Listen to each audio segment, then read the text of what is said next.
ఏమైంది అంత టెన్షన్గా ఉన్నావు? ఏం లేదండి. ఇవాళ మార్నింగ్ నువ్వు ఆఫీస్ కూడా వెళ్ళలేదు. ఏమైంది?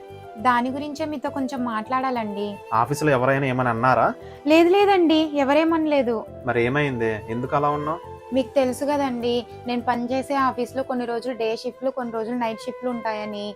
ఈ రోజు నుండి నైట్ షిఫ్ట్ అండి. అయితే దీంట్లో టెన్షన్ పడాల్సిన అవసరం ఏముంది? నీకు డ్యూటీ ఏ టైం నుంచి ఏ టైం వరకు చెప్పు? ఇప్పుడు 11 నుండి మార్నింగ్ 5 వరకండి. మరి అలానే కూర్చున్నావేంటే? వెళ్ళి రెడీ అవ్వు. నేనే నిన్ను డ్రాప్ చేస్తా. అలాగే మార్నింగ్ 5 కూడా వచ్చి నేనే నిన్ను పికప్ చేసుకుంటా. సరేనా? మీరంటే అర్థం చేసుకున్నారు. మరి అత్తయ్య, మావయ్య కూడా అర్థం చేసుకుంటారా అండి నైట్ షిఫ్ట్ అంటే? అమ్మాయి పద్ధతి బాగుంటే తను ఏ పని చేసినా ఇంట్లో వాళ్ళు వద్దు అనరు. నైట్ షిఫ్ట్ అంటే మీరు నా క్యారెక్టర్‌ని జడ్జ్ చేస్తారేమో అనుకున్నా అండి. కానీ మీరు అలా చేయలేదు. థ్యాంక్ యూ సో మచ్ అండి. మీరు నన్ను అర్థం చేసుకున్నందుకు.